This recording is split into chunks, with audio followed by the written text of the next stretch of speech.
Burası Dokuzkaya'nın Arpaçukur mezresi, aşağı Arpaçukur. Gülmezler amca çocukları olarak oturuyorlardı. Bu ev onlara ait. Bu evler 2 kat, her iki evde yani 4 ailelik 2 kat. Hayvancılıkla uğraşıyordu bu dediğimiz yer. Büyükbaş hayvan olarak her iki evinde toplam 30-35 büyükbaş. Bunun yanında 150-200 koyunun olduğunu ben bizzat kendim o küçük yaşlarda şahit oldum. Bir çayırlıkları vardı. Bir ay boyunca tırpanlarla bu çayırlıkları 3-4 kişi biçerdi.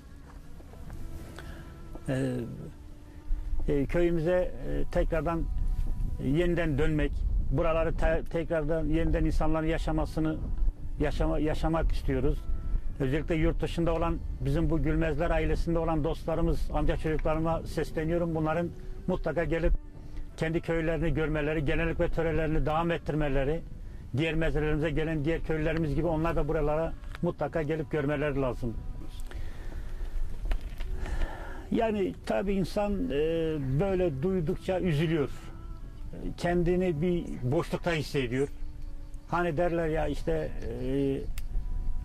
bülbülü işte kafesi koymuşlarıyla kendi vatanı demiş. Biz de aynı konuyu yaşıyoruz. İstiyoruz ki kendi toprağımızda, kendi yerlerimizde yaşayalım. Buralarda çok güzel anılarımız olmuş. Annelerimiz ve babalarımızın, dedelerimizin anıları olmuş. Anıları saymaktan bitmiyor. Tabii insan üzülüyor. Yaşlarımız daha çok üzülüyor.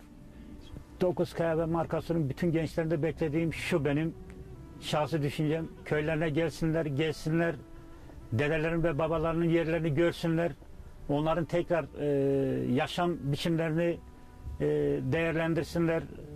Bunu çeşitli alanlara taşımalarını istiyoruz. Bizden sonraki kuşaklarda bunu bekliyorum. Yurt dışındaki, özellikle yurt dışında olan gençlerimiz, Dersim coğrafyasında yaşayan gençlerimiz zaman zaman uğruyorlar ama yurt dışındaki gençlerimizden, herkesten isimlerini, soyadlarını iyi bilerek burada saymak isterim. Onları isterseniz sayayım. Aktaşlardan gençlerimiz olsun, Şahinler'deki gençlerimiz, Gezerler'deki gençlerimiz, Gülmezler'deki gençlerimiz, yurt dışında olan gençlerimiz, Akyollar'daki gençlerimiz, Ardışlar'daki gençlerimiz, özellikle Ardışlar'daki gençlerimiz, aşağı Markasör, Topaşlar, Günciler, Bozdağlar'daki yurt dışında olan gençlerimiz, soyadını daha hatırlayamazsınız. Dokuzkaya'nın bütün insanlarını buraya, o yaştaki gençler, kişilerimiz de dahil, gençler de dahil, çocukları buraya davet ediyorum.